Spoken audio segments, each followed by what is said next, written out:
साम्राज्य न्यूज, सामान्यांचा असामान्य आवाज। सोलापूर शहर सायबर पोलीस स्टेशनकडील दाखल गुन्ह्यातील फरार आरोपी हे परदेशात नेपाळ येथे राहून तेथील त्याचे चायनीज आणि नेपाळी साथीदार यांच्यासोबत संगनमत करून लाखो रुपयांची ऑनलाईन आर्थिक फसवणूक करणाऱ्या व 1 वर्षांपासून फरार असलेल्या सराईत आरोपिताविरुद्ध लुकआउट नोटीसच्या माध्यमातून दिल्ली येथील इंदिरा गांधी आंतरराष्ट्रीय विमानतळ येथून अटक करण्यात आली। सदर गुन्ह्यात 72,64,000 रुपये इतकी रक्कम भरण्यास भाग पाडून फिर्यादीची आर्थिक फसवणूक करण्यात आली होती।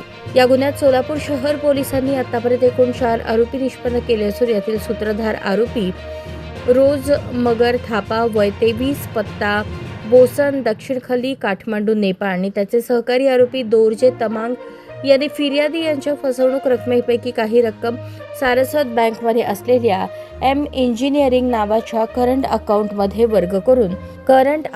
वर्ग केल्याचे तपासात निष्पन्न झाले आहे। वर नमूद सूत्रधार आरोपी रोज मगर थापा हा नेपाळ येथील नागरिक आहे। नेपाळ येथे संपर्कात आलेल्या चीनी नागरिकांच्या सांगण्यावरून तो भारतात आला आणि साथीदारांसोबत येऊन भारतीय नागरिकांना कमिशनचे आमिष दाखवून त्यांना बँक खात्या गुन्ह्यात वापरण्यास घेऊन सदर खात्यातून फसवणुकीची रक्कम स्वीकारून सदर रक्कम तो पुढे वर्ग करत असे। या आरोपीने दिल्ली, महाराष्ट्र, पश्चिम बंगाल, मध्य प्रदेश, मणिपूर येथे राहून फसवणुकीचे काम केले आहे।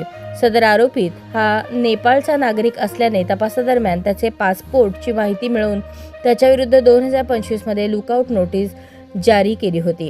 गुन्हा दाखल झाल्यापासून सदरचा आरोपी बाहेरच्या देशात असल्याने इमिग्रेशन विभाग त्याच्या संपर्कात राहून आरोपीचा मागोवा घेऊन त्यास दिनांक 8 मार्च 2026 रोजी इंदिरा गांधी आंतरराष्ट्रीय विमानतळ दिल्ली येथून ताब्यात घेऊन न्यायालयासमक्ष हजर केले असता 6 दिवसांची पोलीस कोठडी मिळाली आहे।